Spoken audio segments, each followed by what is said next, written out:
She put a pot on she hair and gone. Them a the first one out on the dam. Basket on she head, bucket in each hand. Hold up on she frock, I wanna she grandson. To the market, them a go. For the morning, the day is dawning. For cockacrow to give the villagers a warning.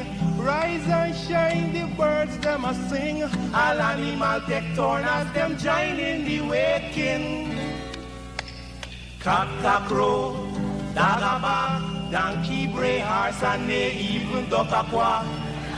Cockacrow, dagabag, donkey, bray, horse, and they even duck a quack. Come and hear this sweet story that tell the people about life in the country. All day a back down, me now a come home. Inaga, jackass yard for fetchy load. Cockle shy hand, bag over shoulder, running by his side, a Rexy and Rover. From the farm, them a come. Sun a go down but up the river. Some washing clothes, some folks are bathing at the water. Fisherman, they catch them a bring. From a canoe boat, man, them start offloading. Aymara, Kwakwari, Hail Baka Kuma Kuma, even Lokunani. Aymara, Kwakwari, Hail Baka Kuma Kuma, even Bangameri. Listen to this sweet story that tell the people about life in the country. Them children glad when the weekend come. Out in the yard, them all gather round. Some a play catcher, some making house from straw. Two who come later, a grandma or grandpa. All a sit down just a wait. Moonlight so bright, it's just the right. All right. Hey, guess what? Good evening. My name is Mark Benchop. I just step in for a couple of seconds to have you share the link and let your folks know that we are on. Let the people know, let all of them know that we are on. And guess what? Rickford Burke. Yes, Rickford Burke is with us. He's already in studio. Where is he, Lemon? Good. There he is. He's in Studio B awaiting you guys. Look, I wanted to start off with this song because, to get you guys in a nice, good spirit. And I don't want guilt trip to hit it on me. And you guys try to make me feel guilty about this song. This is my favorite song. I'm going to play it for about a minute. Share the link, and we'll be back with our guest this evening, Rickford Tilopoulos Burke.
Just get paid.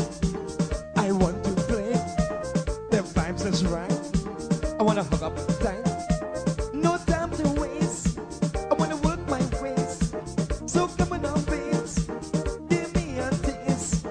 wanna rub my body on your body.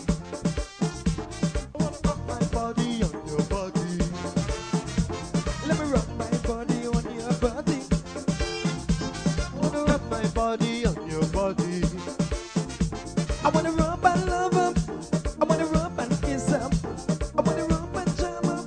Hello, this is attorney Shellen Washington, owner and founder of the Washington Law Firm, located at 455 Utica Avenue in Brooklyn, New York. We're specialized in medical malpractice, personal injuries, matrimonial law, and landlord and tenant. If you're in need of legal representation, please give us a call today. The number to call is 718-877-3100. Consultation is free at no cost to you. So call us today to see if we can be of any assistance to your legal needs. Again, the phone number to call us is 718-877-3100. If you are looking to have your statutory declaration, affidavit of income, identity, damage or lost passport, lost license, tenancy agreement, agreement of settlement, power of attorney, last will and testament, and certification of documents, then you need to visit the Alistair Collins firm, located at the Killian Mall, 162 Lamaha Street in Georgetown, between Camp and Waterloo Street. Alistair Collins is a commissioner of oaths and a justice of the peace. Make certain you visit him or call for more information at 649-6410 or 685-6448 or 503-1451. And there's adequate parking available. Go down to the Alistair Collins firm and have all of your legal issues settled and brought to the fore. Alistair Collins firm. Contact them at Alistair Collins firm.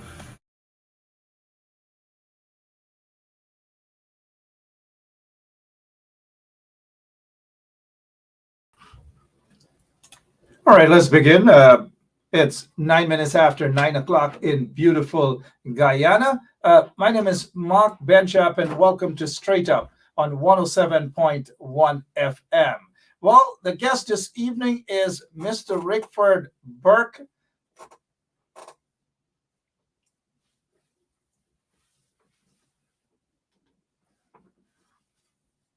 Sorry about that.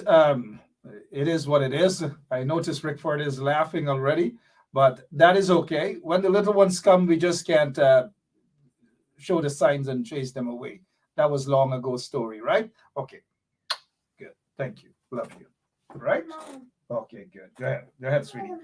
Okay, go ahead. Close the door for me. All right. So sorry about that. So, all right. So Rickford is. Mark, I'm laughing. I'm laughing because you see that like you got confused. You just had a co-host. That was your co-host. Pardon me? Uh-oh. No. Yeah. All right. That's okay. I'll wear that tie tomorrow night. All right. I'll wear this tie tomorrow night. Thank you. Uh-oh. She's telling you what tie to wear. Got you. All right. I'll put this on then. Okay, put this up. And you're happy? Close the door for Dad. I told you to wear this one, right? It happens. All right, Emma. Thank you. Mark, you remember about 20 years ago you gave me a tie as a gift? I think it's a birthday gift or something. More than 20 years ago. Yeah.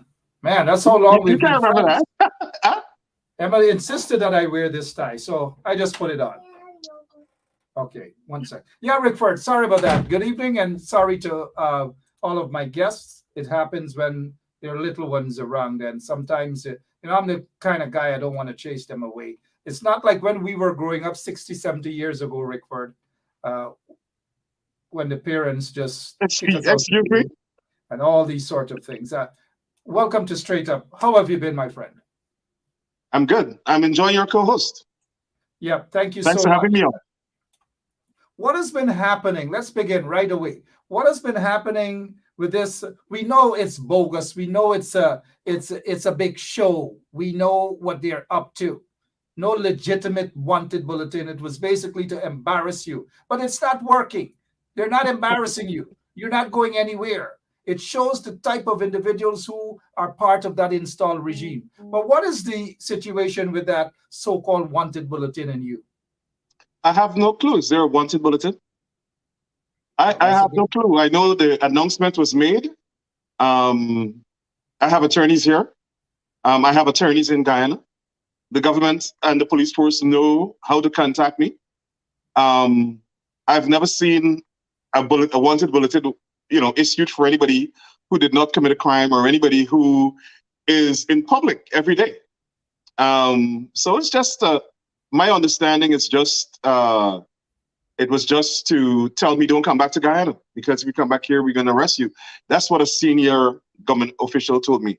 I also understand that I have my name on some fraud list of the Bank of Guyana, where people on that list are prohibited from doing any financial transactions in Guyana. I plan to deliberately do a financial transaction in Guyana to see what it's about. Yep, you should do that. They got you on a fraud list. They have me on a fraud list also at Camp Street Prison, right? These people are a bunch of fraudsters. We all know that. It's the audacity. It's the audacity. I mean, you have people in the PUP committing frauds, going before the courts with 19 fraud charges, $270 million fraud charge. Jennifer Westford, almost a $700 million fraud charge. Some gentleman from Guyana Rights Development Board who's now in jail, $400 and something million fraud charge. Attorney General, fraud charge for stealing government assets. And they're coming after me and James Bond and Colvin Heath London and Paul Slow, and saying that we are wanted and we must be arrested. I'm not sure for what. But Mark, I'm prepared. I'm prepared for a showdown whenever they're ready. Definitely. Showdown. And they know that folks are indeed prepared for a showdown with them. It's all a masquerade kind of thing. We know that. And just to make it known that all of the fraud charges and charges leveled against them when they were installed into office, when they were installed, the DPP just wiped all of the charges against them. So they never got to go to court for any trial. And so they were not convicted. They were all allegations. And I just want to make that clear. Mark, all of them challenged those charges, and they went as far as the Court of Appeal. So at the magistrate level, the magistrates upheld the charges based on the evidence. In the High Court, the judges upheld the charges based on the evidence. And then in the Court of Appeal, the judges upheld the charges, refused to dismiss them based on the evidence, and ordered them to stand trial. So they can't really say that there was never an adjudication. They tested the validity of the charges, and at every level, the charges were upheld. It's just funny how they operate. They think that they're so holy, they're holier than thou. But let me ask you, what's happening with that situation with who's it, Anil Nandalal, and investigations according to what you have reported, the investigations through the NYPD? What's happening? Well, Mark, as far as I'm aware, the investigation is ongoing, and I don't think it would be prudent to talk about it, other than to say, as far as I'm aware, it's ongoing.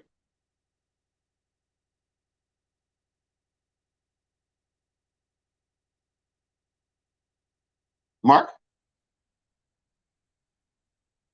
Okay, this is where I get to take over the show. How are you guys doing? Text me, let me know where you're watching from. I guess we lost Mark's camera or something.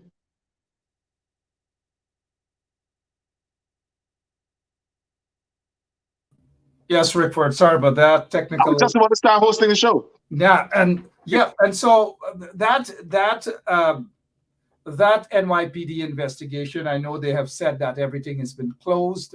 That's it. The Guyana Police Force have issued a statement saying that it is closed and that's it. Is that true? That's not true. Matter? That's not true. The last update I got on the case is that the police received a voice recording. I'm not sure what's on it is from whom or what, but that's the last thing I heard. All right. So moving on, there's another report, according to you, that that Jack Dale and others, or PPP officials, without naming anybody, I'm the one who said Jack Dale, actually said that officials should frame some sort of charge or to assist in making you arrested over here. What's happening with that matter? Well, I'm not sure it's a matter. My information is that we had a number of elected officials from Georgia and North Carolina, elected officials, business leaders, and civil rights leaders visited Guyana at the invitation of the Black Entrepreneurs Association of Guyana.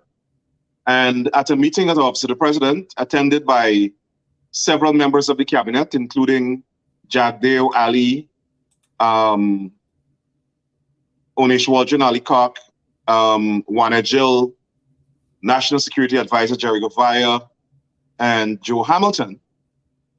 One or two persons there inquired whether or not they could get me arrested or do something to get the police to arrest me. And that means they're asking people to frame me.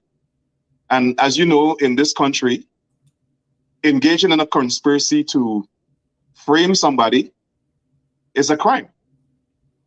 And so just like they think that they can allegedly charge me with some crime for exercising my democratic right, if they did that, then I think they should be charged as well. What's United States law should apply. What's the status? Because those are very serious allegations. And what's the status on that with that situation? Well, I understand that the report was made to the United States government, and that's as far as I'm aware at this time. But it's a matter that I'm pursuing. I wrote the White House about it, and I wrote the State Department and the Justice Department. But it's obviously a criminal matter. Well, some people seem to think that it was not a serious request or discussion. I would like to think that a country that's having a meeting with its head of government and vice president and ministers of the government to make such a request is serious. And that's why I've asked, I've written to the Justice Department, and I'll see what they say. All right, seeing what they say, where it goes indeed. I did make contact with a senior official, and that is the National Security Advisor for Guyana there, Jerry Govaya, who said that he was in the meeting. He has denied those allegations, though. Of course, didn't expect anything otherwise, but he has denied. What is your take on Jerry Govaya denying those allegations you're making? Well, I don't know what to say. I know Mr. Govaya very well. I don't want to say anything ill about him, but I know he was in the meeting. If he has acknowledged he was in the meeting, then denying that is incomprehensible to me. But what else do you expect him to do? Of course. Let's move on, though. We have other things to talk about. Since allegations were leveled against coalition operatives or individuals connected to the coalition starting fires in Guyana and so forth, we haven't heard anything about the report that this guy, Robeson Ben, promised to release since November. What's happening, Mr. Burke? I haven't heard anything either. I don't even think Mr. Ben heard anything either.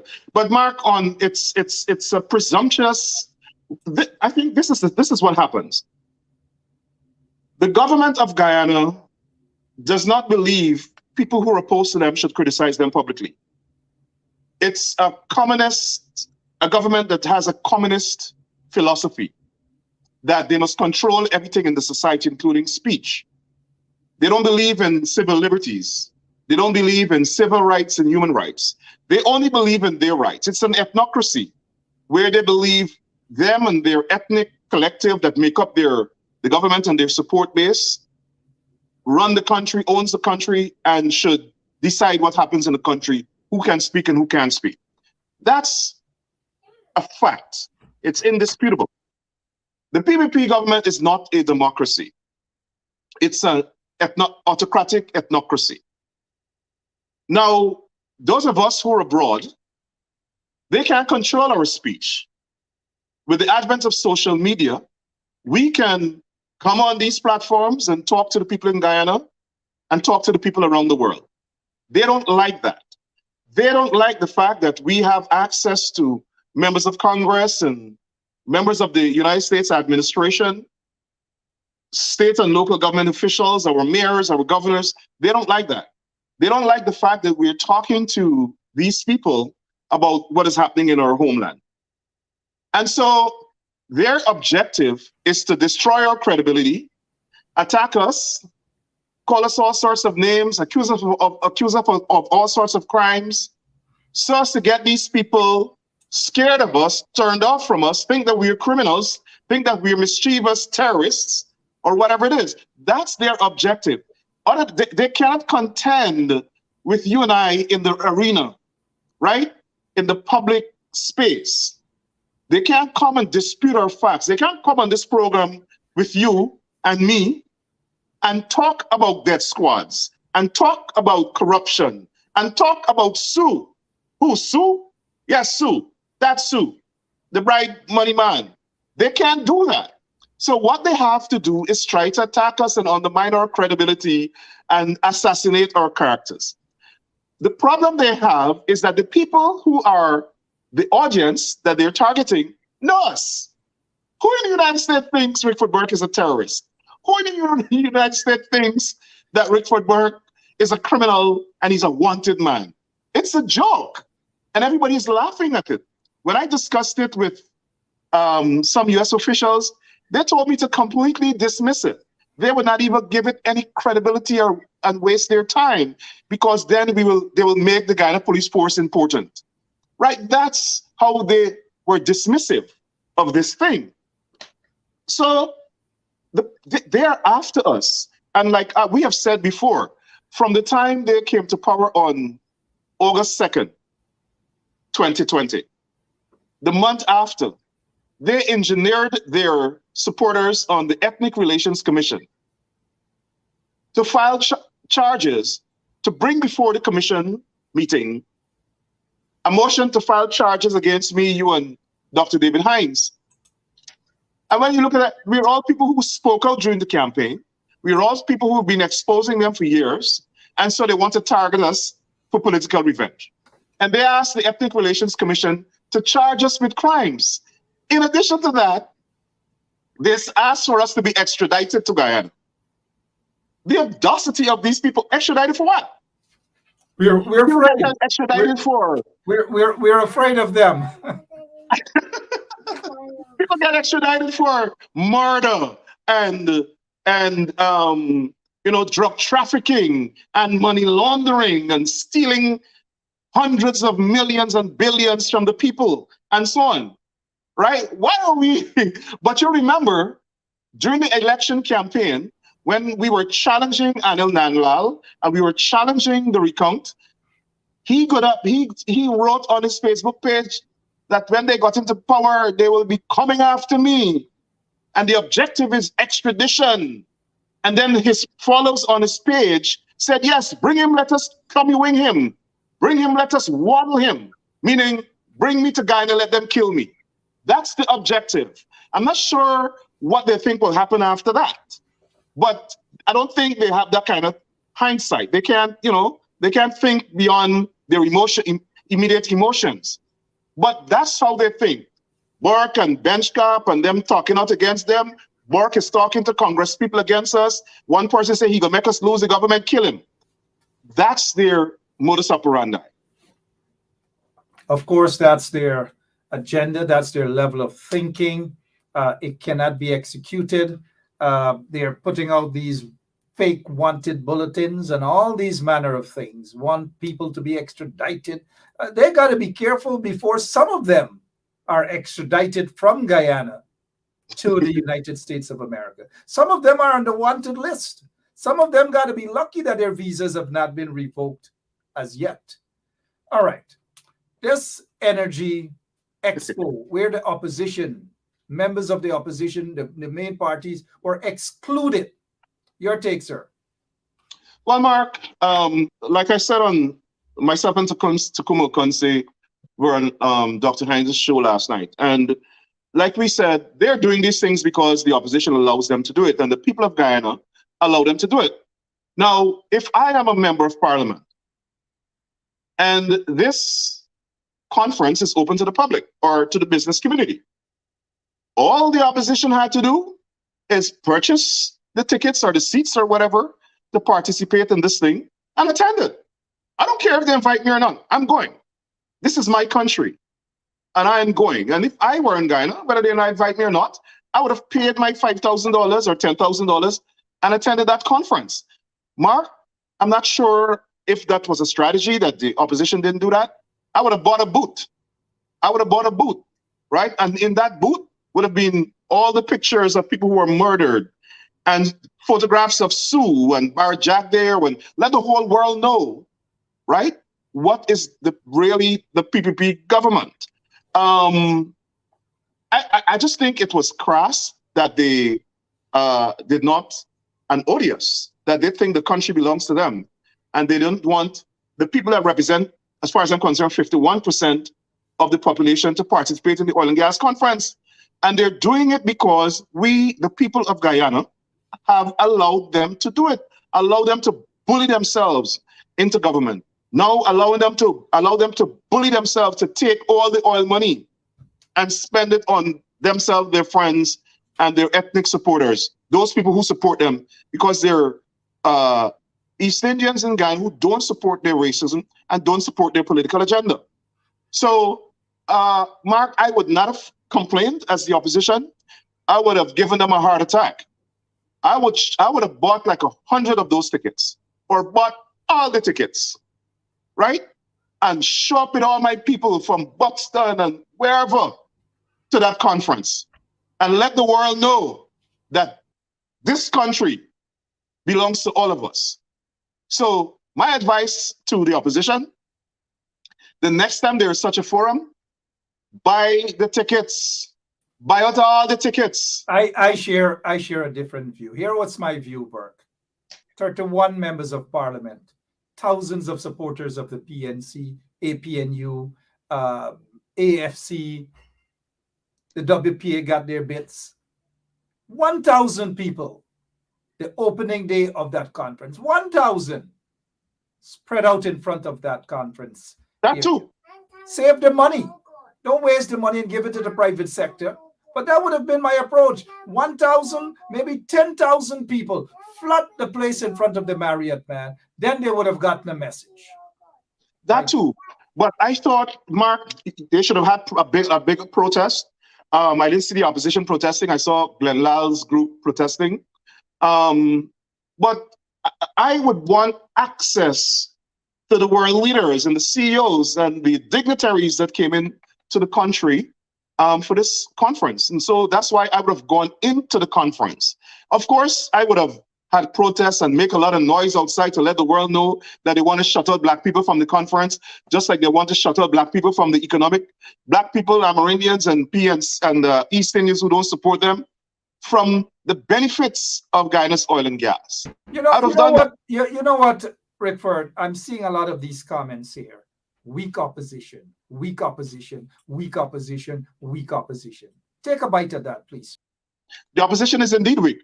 There are some strong members of the opposition, those young people. I'm not sure if they have the leverage. I'm not sure. I know for sure they don't have the resources to go out into their constituencies and mobilize and all that.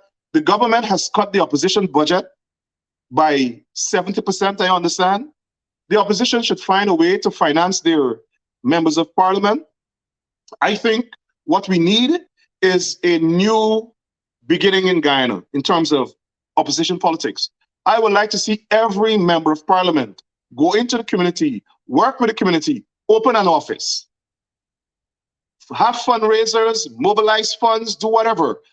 Open an office, go to your constituency office, have days when you could speak to your constituents. They can come and see you, do walkabouts to be connected to the community. right? They don't have the resources. And so the government knows that, and they know that if you fund the opposition leaders, the opposition office, then they'll be more active and they'll be able to undermine them politically more. And that's why they're doing that. But I would find a way to, and this is my recommendation to the opposition members of parliament, each one of you open an office, work with the people, go out there. There are people out there who would open their homes, open their stores, open their businesses. Even if it's a tent, you have to put in a yard one day, and a team of you go there and work for the constituents, reconnect with them. The PNC and the coalition, Mark, lost a lot of support because of their arrogance when they were in government. You can get them. They didn't go to anybody, right? They forgot who put them there. It's a level of politics that is, again, incomprehensible to me. But that's water under the bridge. The coalition MPs have to reconnect with their constituents. People down to the smallest child must know them by their name and go into the community and work for the community, make significant gains for the community. Put a mark, stamp your name on that community. You are the member of parliament. Put up signs. Member of parliament for this constituency is so. My office is on so. But That's what how we you're do it here. saying, that is how it's done in the US and other places. One would expect that in 2022 that this shouldn't be lectured to them. They should know. It is obvious. But a lot of them, though, would tell you, apart from being a member of parliament, they have another job to do. They work, they're teachers, they work other places. Do you think that is stymieing the process, stymieing them from being progressive, going out there, representing their constituency? Because the reality is, Burke, majority of them are not representing their constituency. Mark, I don't think that's an impediment. They have, they signed up for that job, and they can create opportunities at weekend after work. And of course, the members of parliament don't receive a lot of money. It's a stipend, basically. Wait a minute. Majority of Guyanese don't receive what they receive for doing part-time work, and you're saying it's a stipend? Now, wait a minute. $250,000 a month, Mr. Burke, you're saying is a stipend? Duty-free concession, I think it is. When you consider the work they have to do. Duty-free concession is a stipend? Crossing the bridges for free is a stipend? No. But Mark, out of that same money, they also have to do constituency work.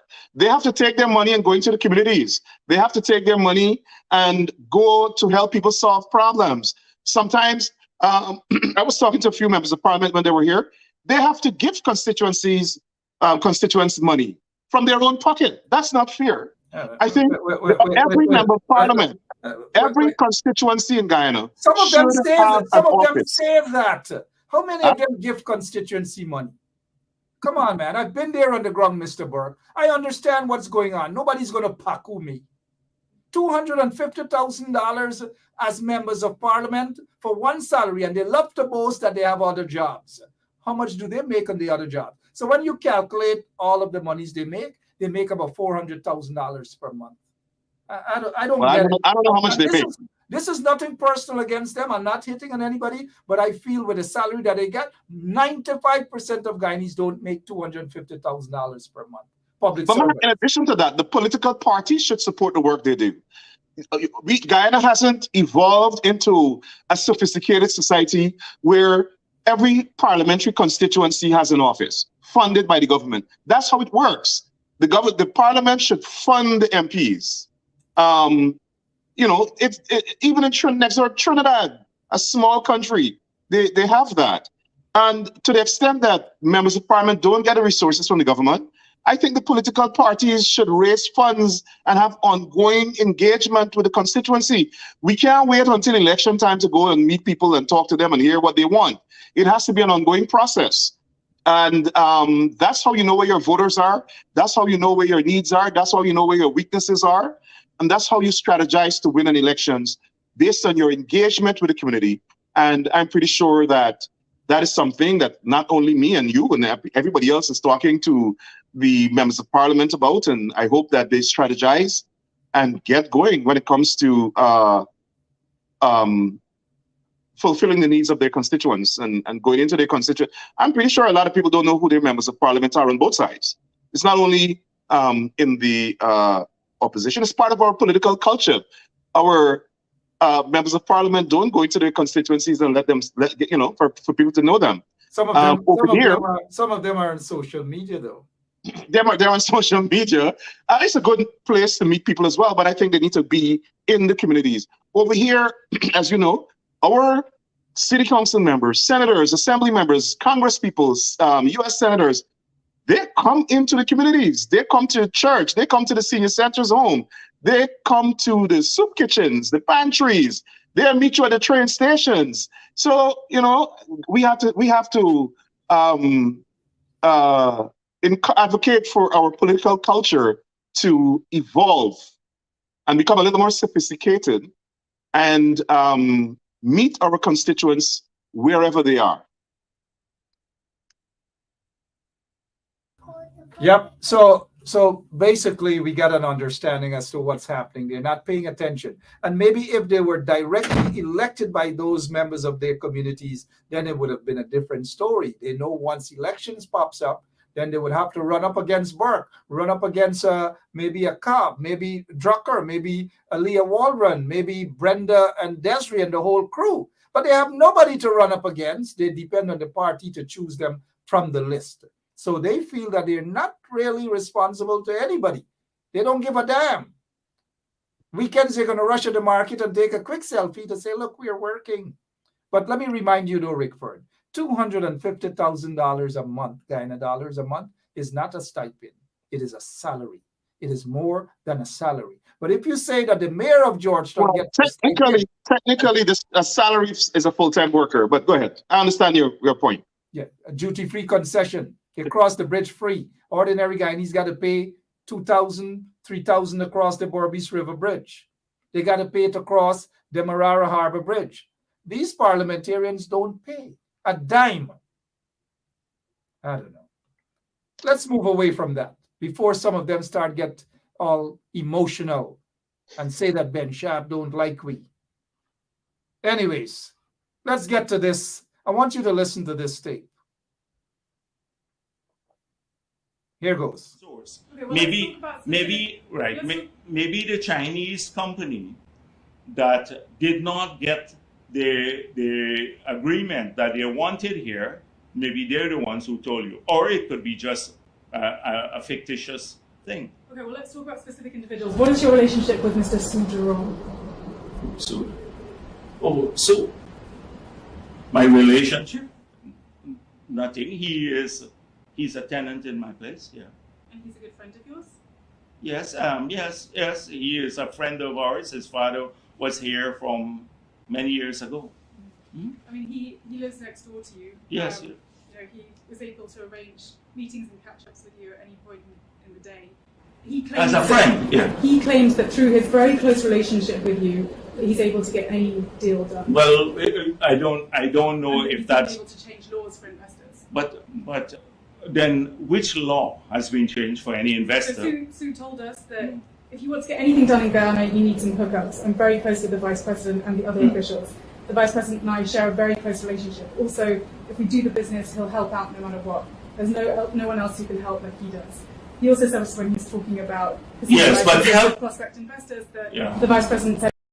All right, Mr. Burke, you heard that. So he's sweating, Jagdia, that is, annoyed. Your take on watching that video and his denial?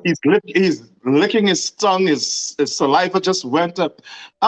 He's lying. I mean, look at his body language. He's very uncomfortable with the question. He's lying. I'm no psychologist or whatever it is, but I did. You and I both went to Georgia. We did some criminology. Look. Who, Sue? Sue? He's thinking what to say. He's trying to anticipate what she's going to come with next. In any law-abiding society, Mark, that would have triggered an investigation, a major investigation. Look in London. The Prime Minister was having COVID parties when they were banned. Right? He's now in trouble. The police is now investigating whether or not he broke the same regulations that he promulgated.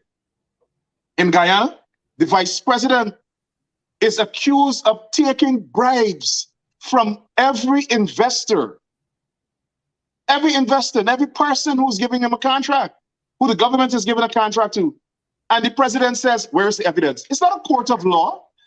The responsibility of a journalist is to get information from their sources, confidential sources, and probe it and ask questions and write stories. It's not a court of law. They don't have to come and give you evidence, even though journalists do that. And she did give him some evidence. And in terms of her assertion that laws were changed, she said constitution, that's based on what she was told, but laws, statutes in Guyana were changed under President Jagdeo. It is a fact. Jagdeo changed the law to benefit his friend, Bobby Ramroop, who bought Sonata Textile Mill and GPC. And they changed and established Guyana Times. And they changed the law so that he can get tax holidays, tax write-off, to the tune of $100 million, Mark. The law was changed. And you will recall, when that happened, it was widely condemned. And UC Prasad, God bless the dead, condemned it harshly. And that's when he became Jagdeo's enemy. Jagdeo insulted him in public and told him he was ignorant. And Mr. Prasad was right. They changed the law so that Bobby Ramroop, who Jagdeo sold GPC to and has given him billions in contract, his company, sold the Sonata Textile Mill to, and give concessions for the establishment of Guyana Times. So I can't wait for the Vice News article to come out, because I'm pretty sure they know that. She would not ask Jagdeo those questions without knowing the answer. So I'm pretty sure she has the contracts that she's talking about. I'm pretty sure she has the law that was changed. And I'm pretty sure she has established some sort of communication with people outside of Sioux to prove that their story is accurate. Well, I'm sure that she would have been able to do that. She works for a company that is $2.5 billion rich. So that's a very, very rich company. And they have tried to discredit the reporter, Isabel Young.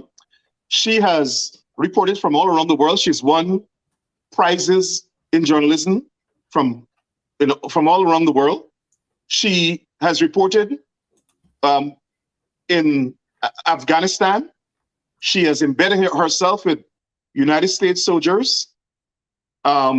She has interviewed dictators and corrupt politicians all around the world, from Sudan to Iraq to Syria. And no one has questioned her credibility as a journalist. It's long, all over China, all over she has been. It is long.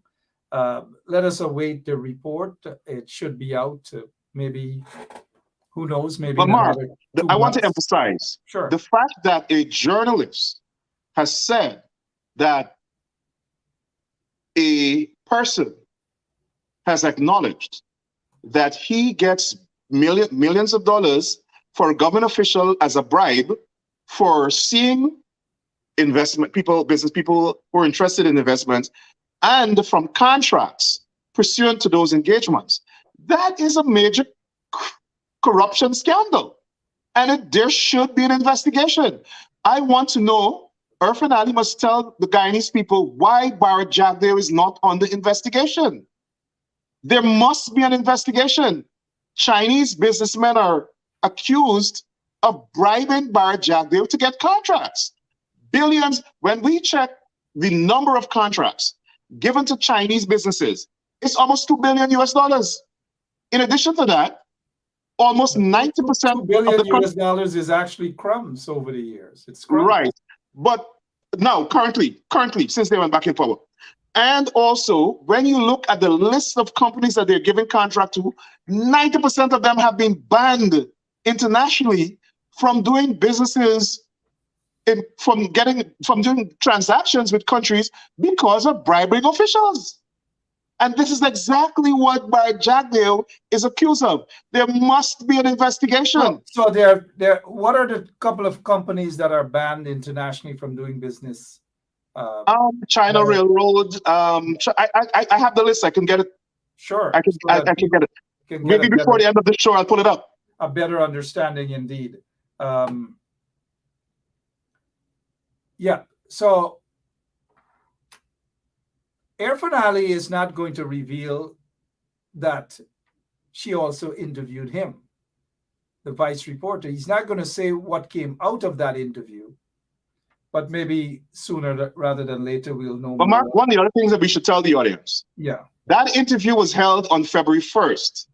When Jagdeo realized what is coming down the road, he released it on the 8th. And then Sue issued a statement, supposedly, allegedly, issued a statement on the 9th denying that. Why didn't Sue issue the statement from the 1st? Jagdeo did that interview on the 1st of February. I'm sure on the night of the 1st of February, he called Sue and asked Sue about what he said to the reporter. Why didn't Sue issue a statement on February 2nd, or the very night of February 1st, making such a serious allegation? Why didn't Sue issue a statement or a denial on February 2nd, on February 3rd, on February 4th, on February 5th, on February 6th, on February 7th, February 8th? But he did on February 9th, after Jagdeo released the video, the recording of it. It was all a big show. That interview was done 8 days before Jagdeo released it. And Sue never issued a statement until the 9th. It took them from the 1st to the 9th to get their story, to cook up a story so that Sue could put out a statement. Allegedly. So they have denied knowing Sue. I've made contact with some of them. They have denied knowing Sue. Sam Hines denied knowing Sue. Of all persons, Sam Hines denied knowing Sue. He has denied knowing Sue, but that turns out not to be true. So nobody in the PP tells the truth. Nobody in the PP tells the truth. They have no respect. Jagdeo, Mr. Burke, Jagdeo issues a statement saying Sue has denied making bribery allegations. Right. We haven't heard from Sue. Right? Exactly. Let's move away from what Jagdeo says for a moment. But why can't the opposition folks get a copy of the tape? Take that tape with a report of the allegations made by Sue to Soku, or the CID headquarters. Why haven't they done that? Mark, this requires the Guyana police force is corrupt. The Guyana police force takes political instructions. We know that. Mm-hmm. Take it to them still, so that it can be a record that these allegations were taken to the police for them to go arrest maybe Bara Jagdeo, interview him, arrest Sue, interview Sue. Forget about that they're corrupt. We know some senior ones are corrupt. Not all of them. Some of them want to do their job. But why do you suppose the opposition, whether it's APNU, whether it's AFC, PNCR, whomever, why haven't they taken that route? I have no idea. I don't know what their strategy is. But I think this matter is beyond the opposition. This is for the Guyanese people. This matters for the Guyanese people, and Guyanese people should demand an investigation, excuse me, an international investigation, not only by the Guyana Police Force. I don't have any confidence in the Guyana Police Force. I have confidence in some people in the Guyana Police Force, right? But I don't have confidence in the immediate leadership of the Guyana Police Force, and nothing will happen. Nothing will happen. Even though we know nothing will happen, we got to put them on their back foot. As a matter of fact, I'm surprised that they haven't put out a wanted bulletin for Isabel Young, saying that she's wanted in Guyana for using Sue and a camera to attack Bara Jagdeo.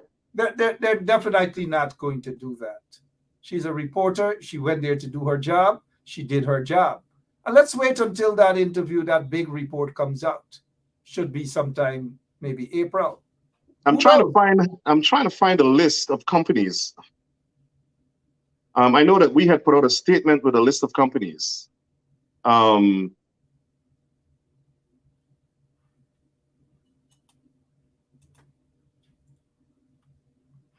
Yeah, we'll get to the company. Yeah, we'll come back to it. Yeah, we'll definitely come back to that. The ambassador is still there, Mr. Burke. Well, I don't think the people in Guyana want the ambassador to leave. I don't think the U.S. wants the ambassador to leave. Huh? I don't think the U.S. wants the ambassador to leave. Well, the U.S. takes care of its interest, its strategic interest. I don't know what is their thinking. I'll leave that to the officials in Washington. We've had 2 members of Congress call for her to leave. I know that there have been discussions with the State Department. I know for a fact that the Republicans have been holding up these ambassadorships. They want their Republican ambassadors to remain in place. And, we have some senior State Department officials who are still not in place as yet. 1 year after the government went into the Biden administration went into power, we passed over a year before we got an Assistant Secretary of State for the Western Hemisphere. And so, but I think if the people of Guyana want the ambassador to leave, there should be activism. All right. So, but our good friend, Assemblyman Nick Perry, should be confirmed soon in that same Democratic controlled Senate. Well, I don't know if he had a hearing as yet. I didn't follow that. I'm not sure if he had a hearing as yet.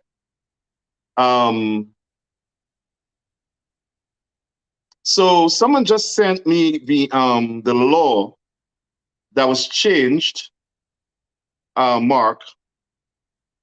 The law that was changed. This happened in 2000. It was the Financial Enhancement Amendment Act of 2003 to grant over $100 million in tax holidays and tax concessions to Queen's Atlantic Investment for the privatization of Sonata Textile Mills and the establishment of the Guyana Times. Yeah, that was over almost 15 years now. And I think that's why Glenn Lal and Jack Day fell out, because Glenn Lal wanted Sonata Textile, but instead of having Glenn Lal to get that, he gave it to Barra Jack Day, that is, gave it to his closer friend, Bobby Ramroop. What's going on with $70 million that taxpayers' money that Jack Day used for that Pradoville 2 compound? Well, actually, there's a report that was just made public that showed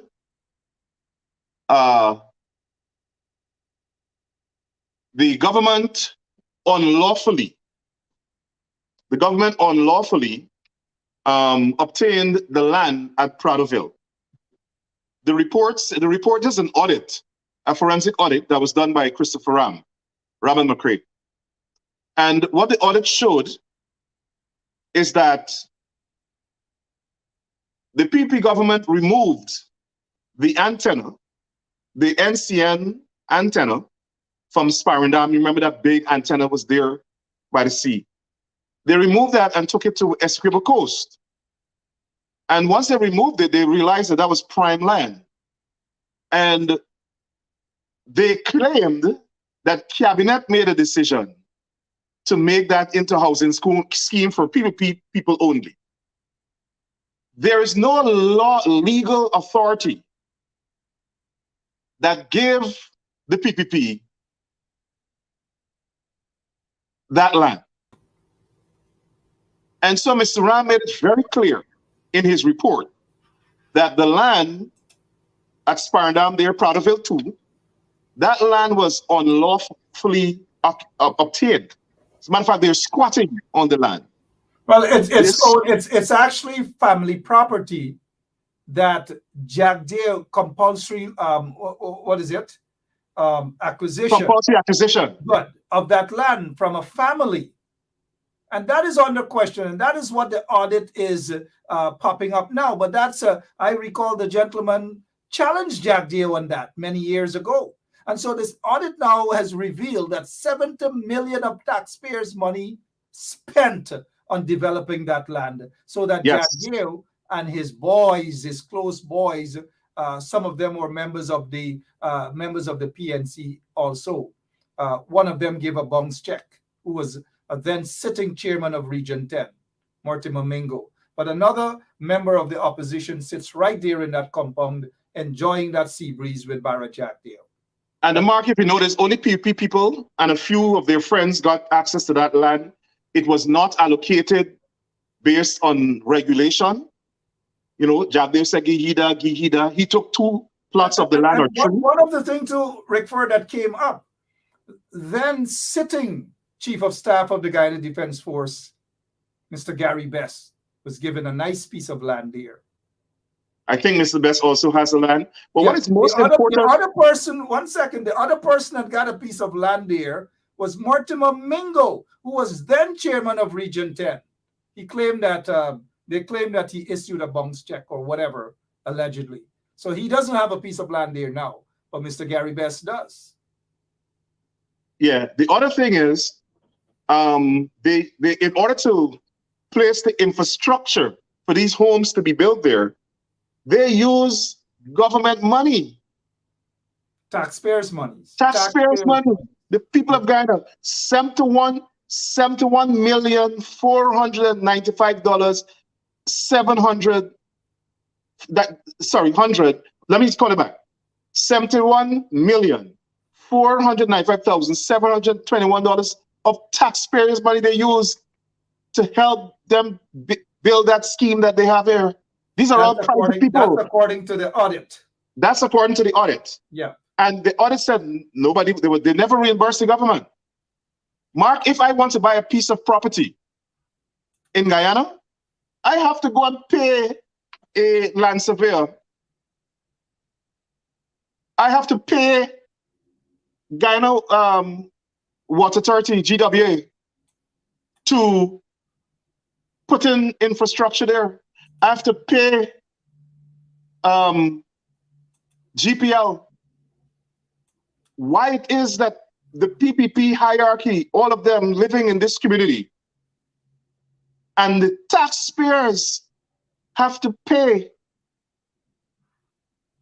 for them to go and live on taxpayers. Well, you said private property, I'm not sure. But there is no, like I said, the audit says there is no authority that give the government this land. It's ancestral land. They coveted that land. Just like in Pradoville 1, what they did back in 2000 or 1999, 2000, they flooded that area and they bulldozed the people on the opposite, the western end of Pradoville 1. A guy by the name of Civic, who took his entire family, an Indian guy by the name of Civic, took his entire family, and we slept at night in front of Jack Deer's proper house that he got through taxpayers' money in Queenstown. They evicted all of the people there because they didn't want those small houses next to Pradoville 1. Jack Deere has a house at Pradoville 1, which according to report, he sold to a Trinidadian businessman. Then he acquired that, albeit under questionable circumstances, that big plot of land at Pradoville 2. And he selected who he wants in that compound. Priya Manik Chan, who subsequently sold her property for $1 million to a businessman over in the US. Then Robert Prasad got a piece of land. I suspect that that's the piece, that's the land that Jack Deere, that's the property that Jack Deere acquired. Could be Robert Prasad's property that Sue, this guy Sue, is renting. We don't know how much. Also the DPP got a plot of that land. She subsequently went back and voluntarily paid $20 million for the land. After the fact. After Suku started the investigation. And the only reason she did that is because she knew it was an unlawful transaction. But note what Jack Deere did.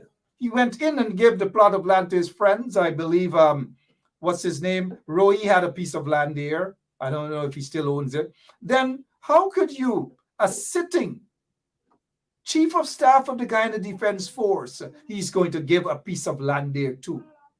A sitting chairman of Region 10 offer him a piece of land there too. So he selected these individuals. And there's a reason why I'm just saying these names. Nowhere else in the world that a chief of staff would accept such an agreement, such a deal from a sitting. Well, Mark, we have to, I can only presume that the people like Gary Bess and Mingo and the others, I don't think they would have known that this is an illegal transaction. I don't think they would have known that there's no authority granting the government permission, title, or anything to these lands. They don't have to know that. They know Jack Deal. They know how he operates. Guyana is a small place. Come on, let's try something better than they don't know. Well, I don't know that they knew. So I don't want to impute any motives to them, but all I'm saying is it is against the law, I think, for them to open this community, didn't have any public tender, didn't have any lottery, nothing. They just took this piece of land, presumed that is government land, claims that the cabinet give them permission to open a housing community there. Nobody could find this document, this cabinet document, because cabinet can't commit an illegal act. Cabinet can't take my land and say, here, y'all, all y'all members of the PP, go and build seaside mansions there. Cabinet can't do that. But nobody could find this cabinet document. This is what this audit is saying. There's no authority. They claim it came from cabinet. They claim that this document exists from cabinet. Nobody has produced it. And even if it exists, cabinet will have to first establish that it had the authority to allocate this land to the PPP. And the cabinet doesn't have the authority to allocate land in Guyana. There are laws pertaining to land. And those powers are vested in the Lands and Surveys Department and the Central Housing and Planning Authority, not in cabinet. I don't know, but I know that a man who claimed that that's ancestral land, he was in bitter tears. I met with him at a cafe. He showed me documents, and he feel that they should go to court. You know, bullied by Jack Deere, because people know that piece of land, right? And let's go back to the land so that people can have a better understanding as to what we're talking about. This land here, right, is right opposite on the seawall end of Sparendam Police Station, Plaisance there, right there. People know that that entire land, probably that entire village, is ancestral land. Government can't claim. Jack Deere can't just wake up one morning from his waterbed and decide that this is the land that he wants, that this is government land. According to information, they stole the land from the people. It is ancestral land. And Jack Deere obviously doesn't have a conscience. He started to divide this plot because he's king, he's massa. He gave Gary Bess a piece because Gary Bess was then chief of staff. He wanted the chief of staff very close to him. He gave Mortimer Mingo, who was then the chairman of Region 10. God never knows why he selected these individuals, but I want the listeners to probably draw their own conclusion. So this is ancestral land. This is ancestral land. I don't know. Burke, I don't know. I'm not sure why, if it's an ancestral line, why it hasn't gone to court. I've not seen any, I've never seen that claim, but I would urge the people who think that the land was stolen from them to go to court. Take it all the way to the CCJ. The other thing that is important that we must emphasize, there is no authority giving the government this land. No authority for cabinet to make a decision to put a housing community there. So we don't know on what authority cabinet or NISIL or CHMP, Central Housing Planning Authority, allocated this land to Jack Dale and his cohorts. There's no authority, no title, no court document, no nothing. Nothing doesn't exist to show how the government came to own this property. They're claiming it's NCN's property. But again, there's nothing to prove that it's NCN's property. What is NCN? The tower that was actually there is NCN's tower. And they had to remove NCN's tower. And in other words, they had to, through taxpayers' money, pay NCN. So there was a lot of deals all over the place. So the people now are blocked from going to that entire area. I know some folks who live there. They can no longer walk straight as they have been doing for years on their own property, on their own land to access the seawall. They have to walk a half a mile or 1 mile to go around Jack Dale's mansion, Jack Dale's estate, where people like Gary Best live. Something is fishy. Something is fishy that's going on. And that is why I think all of these matters should go to court. All of these matters should go to court. This is not now that I've mentioned it. I went in that compound. I videoed it. I know that compound from the beginning all the way to the end, all the way to Jack Dale's property, coming right back around, starting off from where Jack Dale's house is, Robert Passad, and then another individual, then Rohi, then Gary Best, then Luncheon, and then Priya Manikchan, who sold her property for almost $1 million to a PPP businessman. Burke, I've been there. I think I know the whole deal, but I'm glad that it's coming out now. I heard something I wouldn't put that past based on the information that I received, that since all of the materials or most of the materials that Jack Dale got, whether it's through friends, I don't know, or gifts, I don't know, but a lot came from China. What if the Chinese bought his property and they're listening to everything and every sound he makes? That's a possibility. The Chinese are very sophisticated and they're known around the world for espionage. Tomorrow I'll have Thomas Anderson with me to talk about money laundering in Guyana and money laundering in general and other stuff. Thomas Anderson will be my guest tomorrow. Your closing remarks, Rickford. Well, my closing remarks, I would like to remind the members of parliament that they represent half of the country and they have the power to demand to, as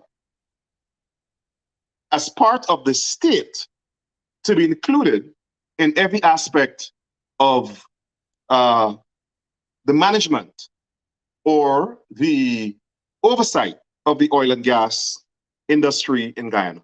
They're members of parliament. They're part of the government and at least part of the state. I want people to understand this. Parliamentarians are part of the state. The opposition is part of the state apparatus. They're not separate and apart. So the PP doesn't have a right to try to run the country like if it belongs to them. And the people of Guyana have to start standing up. Stop writing me in America and asking me when the congressman or when Biden or Kamala Harris will come in and step in and help Guyana. Help yourself. Help yourself. The PUP doesn't own the country. The PUP and its support base doesn't own the country. And also, there's a lot of corruption. And we must find a way to hold the PUP accountable. They fought to get into power just to control the oil money because they want to steal it. And they're putting all the mechanisms in place for them to steal the oil money with impunity. And we must not allow them to do that. I think we must start writing all over the world, all the anti-corruption agencies, all the international prosecution agencies, International Criminal Court, whatever. We have to hold these people account. We should not allow them to steal Guyana's oil resources. We should not allow them to establish a PPP apartheid ethnocracy in Guyana. And we should not allow them to marginalize Black people and Amerindians and East Indians who don't support them. That's my closing remarks. And I thank you so much, Mr. Burke. I Thank know you. you invited me to your birthday. I couldn't pay to come in, man. Next time, send me a complimentary ticket. It was free, Mark. It was free. Yeah. Just like it was 20-something years ago. You still have that tie I gave you for your birthday? I 20-something can't years? remember what's the time. 20-something years ago, no, I don't think I remember that. I remember you giving me a tie for my birthday, though. Thank After you. that, I went straight to jail, man. I should Jail. have never done that. That's why I didn't want to come to your birthday party this year. You know? The PBB jailed you for giving Rickford Burke a tie on his birthday. Oh, gosh, that sounds kind Just like they want to jail me for suing by Jack Dale. Yeah, that sounds kind of thingish. But thank you so much, though, Rickford. Continue doing what you're doing, and we'll catch up soon. Sometime. Thank you. Sometime. Have a good night, everybody. Sometime when you get let out of your basement. I know, my basement. Take care. Rickford Burke there. Belated birthday greetings to Burke. He's probably almost 60 now. A lot of serious things happening in Guyana. Lots of serious things. Corruption upon corruption, racism. And look, when I talk about the opposition MPs on this show, there's never anything personal. Absolutely. But some of them are touchy. They take things too personal. Go out and work, represent your people. Even if you got to get locked up. Even if you're walking in a corner and they pick you up. Go back and walk in the corner and let them pick you up again. It comes with the territory. I've been locked up over 100 and something times. It never stopped me. I'm not an elected official. I don't get $250,000 a month. I don't get duty-free concessions. You've got to go out there and create some good troubles. Don't try to take the easy way off and think that coming on social media and talking for a few minutes, that is representation of your people and your constituency. It is not. Be brave. Stand up and represent. If you can't do it, well then let somebody else do the job. That's all. I'll be back tomorrow. Same place, same time. But don't forget, tomorrow morning is the mid-morning show with Gabby and DJ Andre right here on 107.1 FM. And the folks can also tune in earlier time on CAMS TV and Talk the Things with Kadaki Amsterdam and listen to some people abuse me out on Kadaki's show. It's okay. It's okay. It's okay. I love you guys. God bless you. Until tomorrow, same place, same time. Have a great rest of the evening.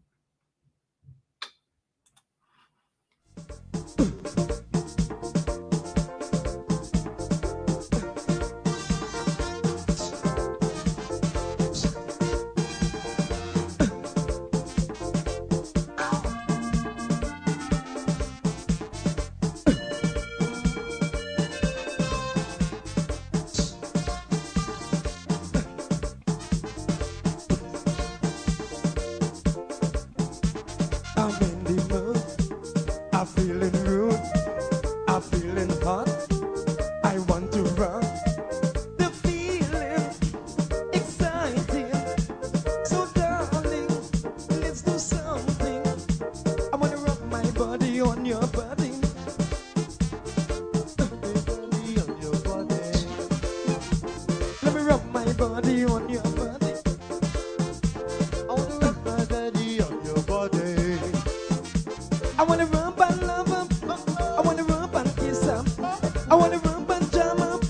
I wanna rub and rub him. I wanna rub. You say hi? No.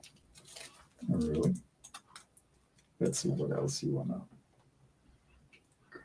So, this is attorney Shellen Washington, owner and founder of the Washington Law Firm, located at 455 Utica Avenue in Brooklyn, New York. We're specialized in medical malpractice, personal injuries, matrimonial law, and landlord and tenant. If you're in need of legal representation, please give us a call today. The number to call is 718-877-3600. 3100. Consultation is free at no cost to you. So call us today to see if we can be of any assistance to your legal needs. Again, the phone number to call us is 718-877-3100.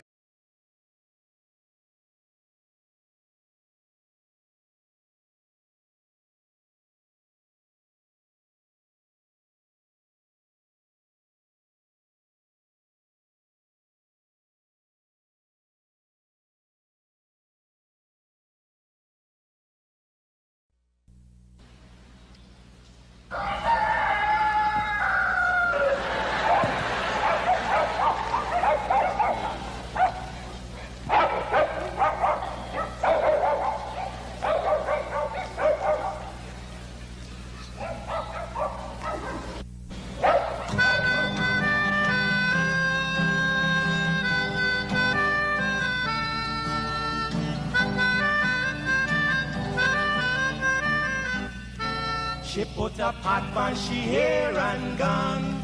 Them a the first one out on the dam. Basket on she head, bucket in each hand. Hold up on she frock, I wanna she grandson. To the market, them a go.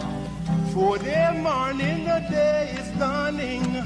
For cockcrow to give the villagers a warning. Rise and shine, the birds them a sing. All animal take turn as them join in the waking. Cockcrow, dagaba, donkey, bray, horse, and they even duck a quack. Cockcrow, dagaba, donkey, bray, horse, and they even duck a quack. Come and hear this sweet story that tell the people about life in the country. All day a back down, me now a come home. The naga jackass yard for fetchy load. Cockle shy hand, bag over shoulder, running.